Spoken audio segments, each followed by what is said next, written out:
in one piece of paper, you have a lot of important evidence that can find room for mention in the courtroom. Murder. The unlawful killing of another living, breathing human being. Or, as was the case on April 19, 1995, on a cool, crisp spring morning in downtown Oklahoma City, 168 living, breathing human beings. On this season of A Murderous Design, we'll study what may be the largest circumstantial evidence trial ever heard in an American courtroom, the United States of America versus Timothy James McVeigh. Based on the authentic trial transcripts and interviews with those who tried the case, we will uncover the author responsible for the formation and execution of A Murderous Design.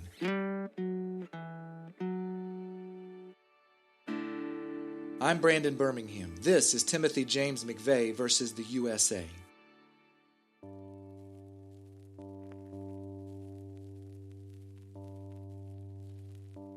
I read it overnight on the plane, and I remember being excited and calling back to the office and telling them, we have a defense here. We can win this case. Circumstantially, there was nothing that tied him to the building or the detonation of that bomb.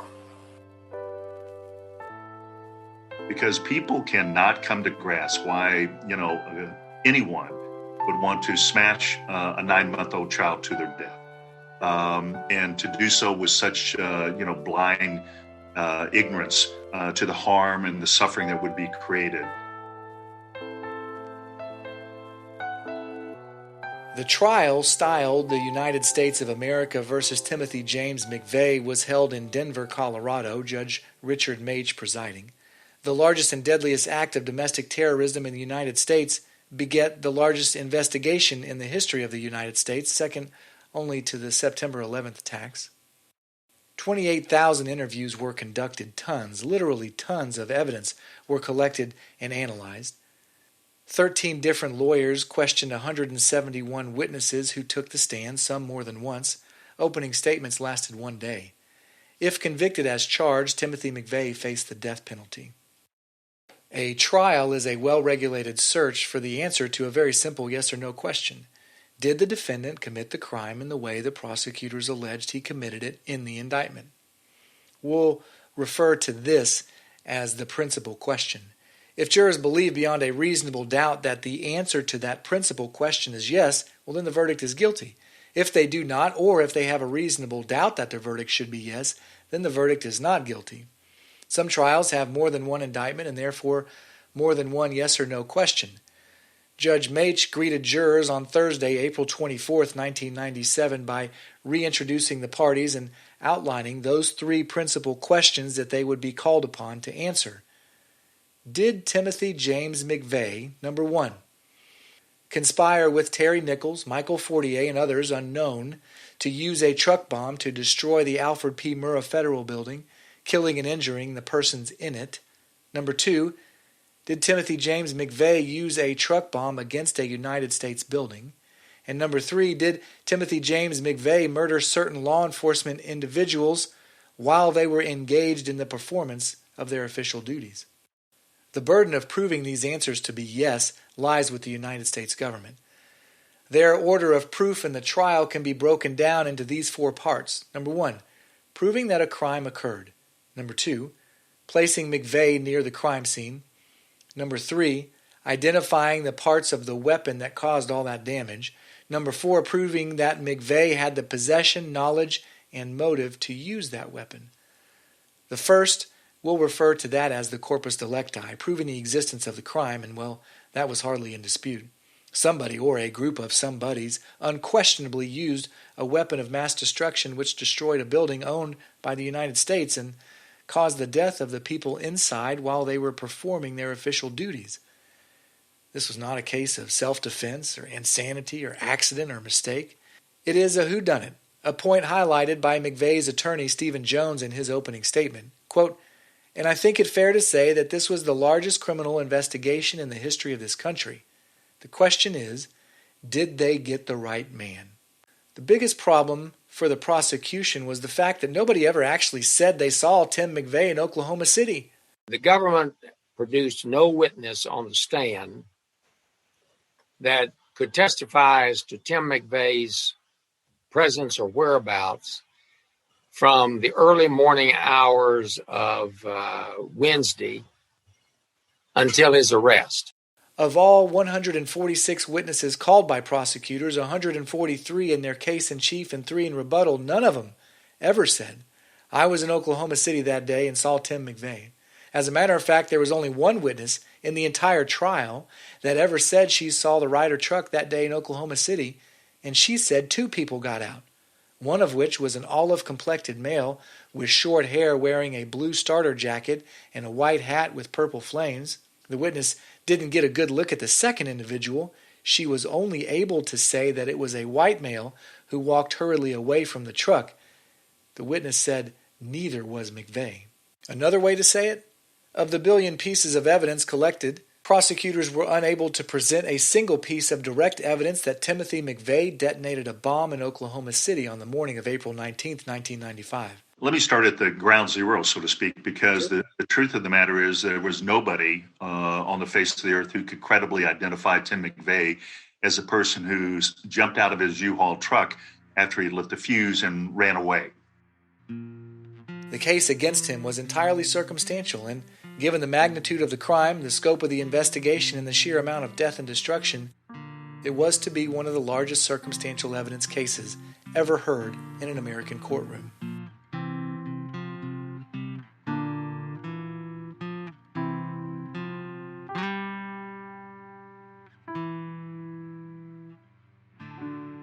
The government's month-long case began with the emotional stories of some of the survivors that you've already heard about in the first episode. Jurors heard from 5 of these survivors on day 1. Their lawful purpose in testifying was to establish the identity of the victims and that they were discharging their official duties at the time of the explosion. Their testimony also provided the moral anchor for the government's case.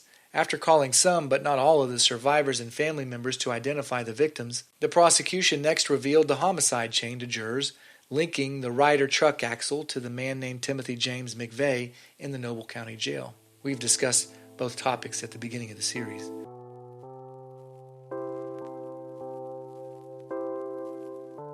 In order to satisfy jurors that a defendant committed the crime, prosecutors must juxtapose the defendant and the fatal blow as nearly and exclusively as possible by time and location. Perhaps the most famous example of a suspect being perfectly juxtaposed in time and location with the killing might be when Jack Ruby shot and killed Lee Harvey Oswald in the basement of the Dallas Police Headquarters on November 24, 1963. But McVeigh didn't light a fuse in a basement full of police officers and throngs of reporters on live television. His case is one where the cause, the detonation, and the effect, the mortal destruction, were not simultaneously observed. We'll start our discussion with a hypothetical I'll borrow from an old treatise that we discussed last season, written by Alexander Burrell.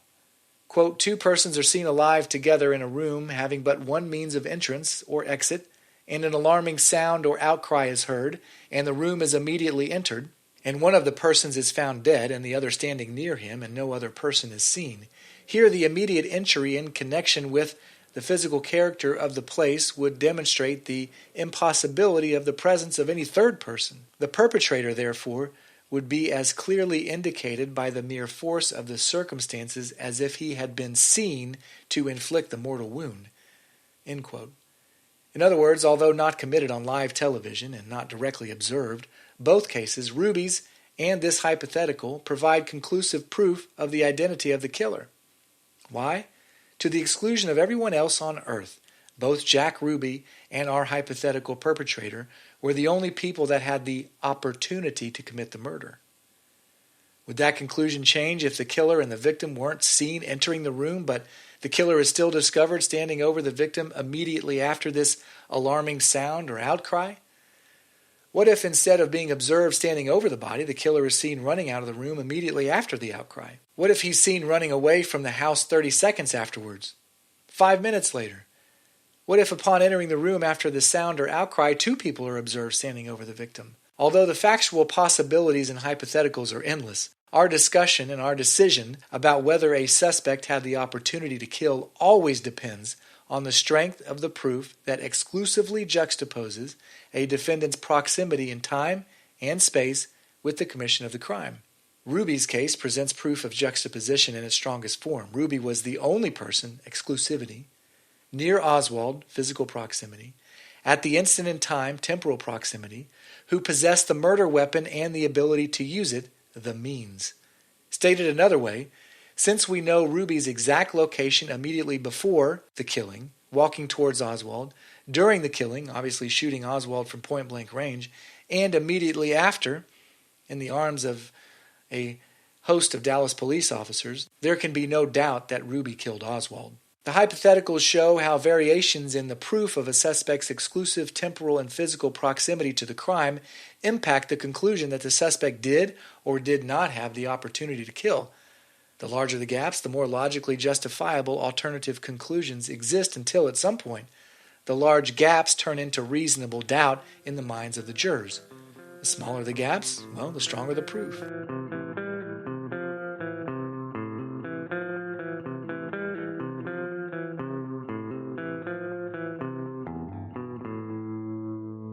Where and when McVeigh was first located after the bombing thus became vitally important to the government's case. As we've said, no one directly puts McVeigh in Oklahoma City at the time the bomb was detonated. Therefore, prosecutors set out to prove that McVeigh was at least close enough in time and space to have had the opportunity to have done so.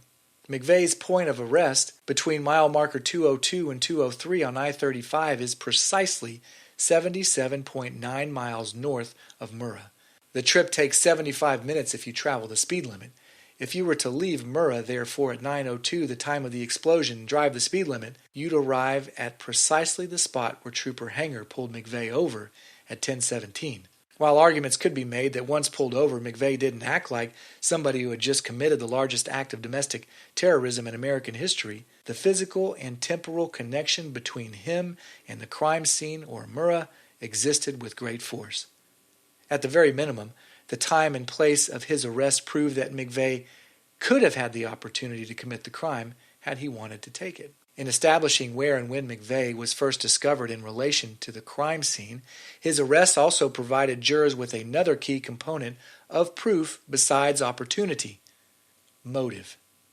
Jurors next heard from FBI agent William Eppright, who testified about the political writings discovered in the front seat of the Mercury that mentioned the standoffs in Waco and Ruby Ridge and contained excerpts from the Turner diaries we've already discussed. Lewis Hupp, an FBI fingerprint expert, followed Eppright and matched the fingerprints on some of those papers to McVeigh himself. Given these circumstances, writing like this one took on an even greater inculpatory significance. Quote, "When the government fears the people, there is liberty. When the people fear the government, there is tyranny." Handwritten underneath that phrase, quote, "Maybe now there will be liberty."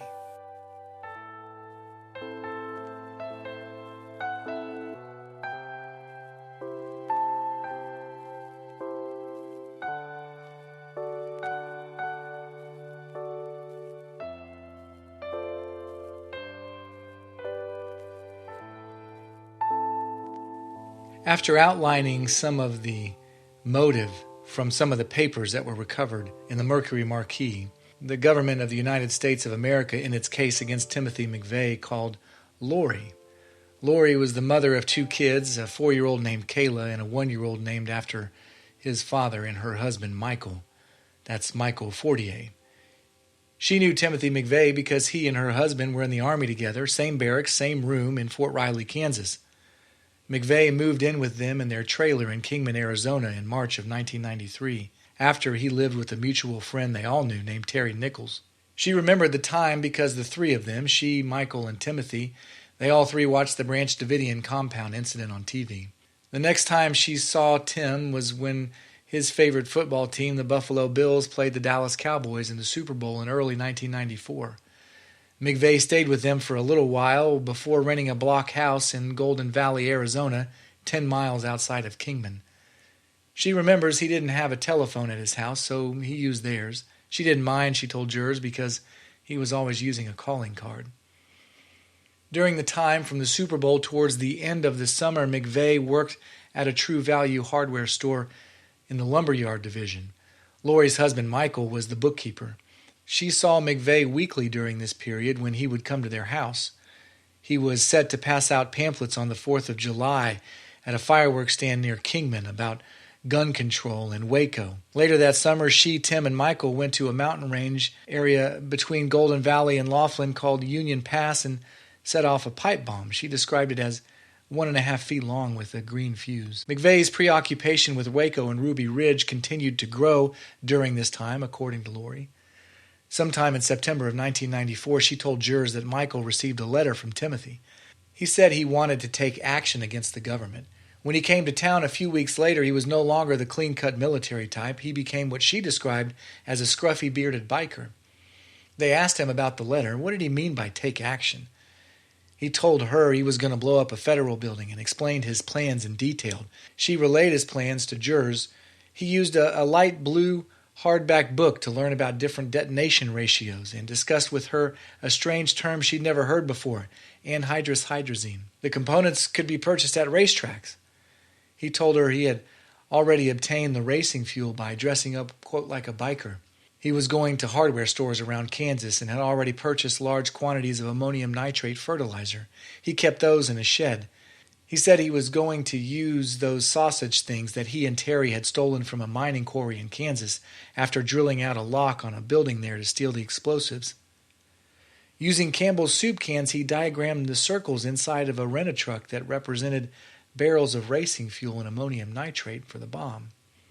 McVeigh explained he was going to use a, quote, shape charge, forming the barrels in a triangle, where the flat part of the triangle would be facing the building because the blast would, quote, get the most impact that way.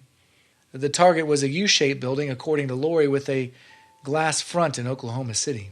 Why? It was, according to what Lori said McVeigh told her, an easy target to hit, and it housed some of the people that were there in the Waco raid.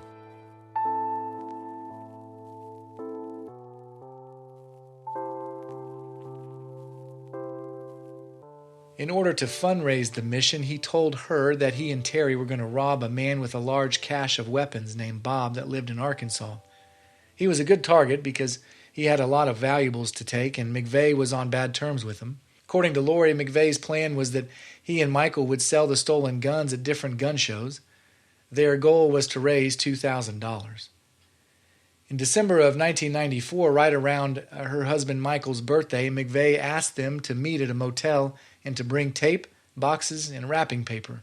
When they got there, McVeigh took out a large box full of blasting caps, separating them into 2 smaller boxes. He asked Lori to wrap them in Christmas paper in case he was stopped by the police. He was also ready to go pick up the guns that were stolen from Bob's, and he needed Michael to go with him. McVeigh gave them an AR-15 and some gold and copper coins as a show of good faith. The two, Michael and Timothy, they left. The trip was almost disastrous. According to what Lori told jurors, McVeigh called her 3 days later looking for Michael. Apparently, McVeigh got rear-ended with all those Christmas presents, wrapped blasting caps in the trunk. Michael fled the accident scene to avoid being caught. They averted the crises, and they made off with about 25 guns from Bob's robbery. Around Valentine's Day, McVeigh asked to borrow her typewriter and an iron because he had something he needed to laminate. Lori wouldn't let him because she didn't want him to ruin her iron, so she did it herself. It was a fake driver's license. According to what she told jurors, it had a blue stripe on top, ostensibly issued by North Dakota, and was adorned with McVeigh's picture. The name was a different alias than the one he normally used, Tim Tuttle. It was Robert Kling. She remembers because she asked where he came up with the name. He told her it was from Star Trek, as in the Klingons. On April 19th of 1995, she was home in Kingman when news of the bombing of a federal building in Oklahoma City broke. She told jurors she knew right away it was McVeigh. His arrest was announced 2 days later on April 21st of 1995. She immediately grabbed that typewriter and inspected the ribbon. And sure enough, she testified, she saw the name Robert Kling. She burned it in an ashtray in her kitchen because she was scared that she and her husband would be linked to Tim. She also got rid of those Waco tapes, quote, because the Waco tapes is why Tim did it. When she was contacted by the FBI thereafter, she denied any connection with the stolen weapons, denied knowing anything about McVeigh's knowledge of explosives, and denied that he was even capable of doing the bombing. Rather, from the beginning, she told the FBI, quote, "From knowing him, I believe in no way that he was responsible for this crime." She didn't just lie to the FBI about her participation in McVeigh's plans. She lied to her friends, to her family, to the press, to everyone. At least that's what she told jurors. When asked if she was concerned that her house was bugged and her telephone was tapped, she said no. She was telling everyone the same lies, so it didn't really matter. Perhaps the lies paid off for her and her husband, Michael. Though their house was searched and they were suspects, they weren't arrested. Instead, they were subpoenaed to testify in Oklahoma City in mid-May. She got a lawyer, however, and made a deal before having to speak on the record. She would eventually testify in front of the grand jury, but that would not happen until August. In between then, she explained to jurors she was meeting with her lawyer and government officials. Her husband, Michael, was doing the same. By the time the prosecution finished their direct examination, Lori Fortier provided jurors not just with expressions of ill will and intimations about some future act that she attributed to McVeigh, but also more specific concrete plans to implement that act, from committing crimes to fund the operation, to collecting various components of the murderous instrument, to designing it for the most impact, and to picking out an easy target. She also gave them who he was doing all this with, her husband Michael Fortier and Terry Nichols. Of course, testimony is only proof if it is believed to be true.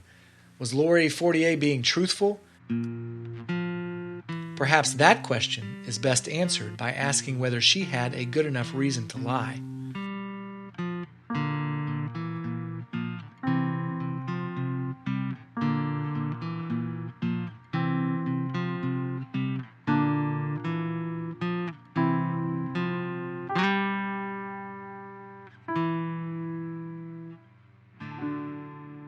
A person cannot be a witness if what they say might implicate them in a crime. That's the Fifth Amendment. That constitutional protection applies whether a detective is interrogating a suspect on the night of their arrest all the way until their trial or at the trial of a co-conspirator. A prosecutor can defeat that protection and force the person to testify if they promise not to ever prosecute the witness for their admitted crimes. This is called immunity, because once it happens, the person is forever immune from prosecution. That was the deal she struck with prosecutors. Lori Fortier had immunity. Timothy McVeigh's lead attorney, Stephen Jones, began his cross-examination of Lori Fortier like this, quote, "You were not willing to testify and tell the ladies and gentlemen of the grand jury what you claim to know about the Oklahoma City bombing conspiracy until you received an order of immunity from the United States District Court. Is that right?" Answer, yes. Question, and before you agreed to take the stand in this trial, you again said you needed immunity. Answer, yes. Self-preservation was certainly not the only motivator for her testimony. Jones next brought out the logical inconsistencies in her story. On direct examination, Lori claimed to be scared of McVeigh in the weeks and months leading up to the bombing, yet the three of them, Michael, Lori, and McVeigh, they all went four-wheeling together. They traveled to gun shows twice. They rented movies together, all during the period that she was supposedly scared of him. And the guns stolen from Bob in Arkansas? Well, not all of them were used to fund the crime, as she initially told jurors. She admitted that she and Michael traded at least some of them for methamphetamines and weed. She wasn't afraid to take her lies public, and when she needed a scapegoat, she made one. Jones introduced Defense Exhibit P82, a statement that Lori wrote in her own writing. Here are her words. Quote, "This country has been witness to how the alleged suspect Timothy McVeigh has already been crucified by all the lies put forth by the media. Is there anyone who actually believes he will receive a fair trial by a jury that has not been spoiled by the media's handling of all this? The media needs to be exposed for what they are, money-hungry vultures who prey on people in their time of need, just for the sole reason of getting a juicy story. Please think twice before you believe what you hear or what you read." End quote. Was this an impulsive, spur-of-the-moment statement she made? No. Jones showed jurors that this was the second draft, both done in her own handwriting. She revised it, edited it, and corrected it. She even gave it a title, quote, "Judge not, for ye shall be judged," end quote. And money-hungry vultures? Jones brought out that she and Michael talked with their friends about landing a book deal or a movie deal. They were circling and scavenging the kill, too.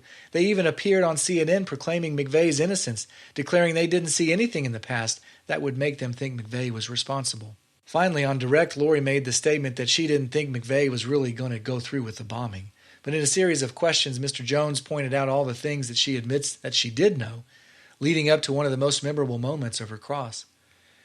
She met Terry Nichols after McVeigh drew her the shape charge model. That's what she told jurors. She knew McVeigh procured and possessed racing fuel. She, Michael, and McVeigh exploded a pipe bomb in the mountains, demonstrating McVeigh's knowledge and ability with the explosives. She knew his target was the Murrah building in Oklahoma City. She admitted that she wrapped blasting caps in Christmas packages to help McVeigh conceal them from the prying eyes of potential law enforcement officers. All of this led to the question by Mr. Jones, but you didn't think McVeigh was serious? Answer: I didn't think he was serious because he was a friend of ours. Question: what more would he have had to tell you for you to believe he was serious? After a pause, she finally relented. I guess I believe he was serious. Question: and your husband Michael is charged and awaiting sentencing? Answer: yes. And you have not been charged? No. And when this is over with, you'll leave the stand and return home to your children, correct? Yes. You'll agree with me that all you had to do to prevent the death of these 168 people was to pick up the telephone? Yes. And you did not? Yes. And as a result of your failure to pick it up, 168 people died? Yes. And with that, Lori Fortier's testimony concluded.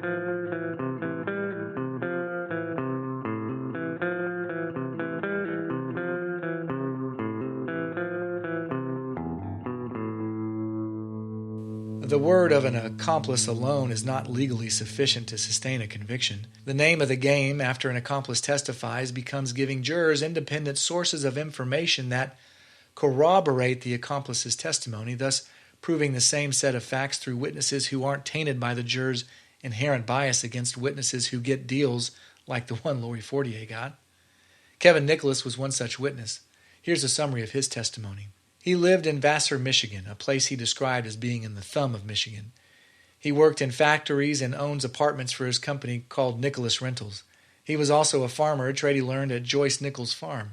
That's Terry Nichols' mother. He was friends with both Terry Nichols and Timothy McVeigh. He and McVeigh lived together off and on between 92 and 95. He told jurors that around Christmas of 1994, McVeigh called him asking for a ride because he got rear-ended. McVeigh would be waiting for him at a speedway, he said. When Nicholas got to the speedway, he helped McVeigh unload his trunk. McVeigh, though, wanted to handle some of those things inside the trunk himself. Quote, I'll take care of those Christmas packages there. When Nicholas asked why, McVeigh simply replied, I'll tell you later.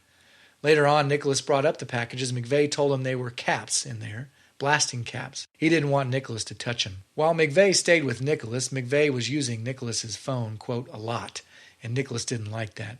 He told McVeigh not to use it so much because it would cost a lot of money, but McVeigh explained that the calls he was making wouldn't show up on his bill because McVeigh was using a calling card. The two also went to 3 gun shows together. According to Nicholas, McVeigh never used his real name. He always used the alias Tim Tuttle instead.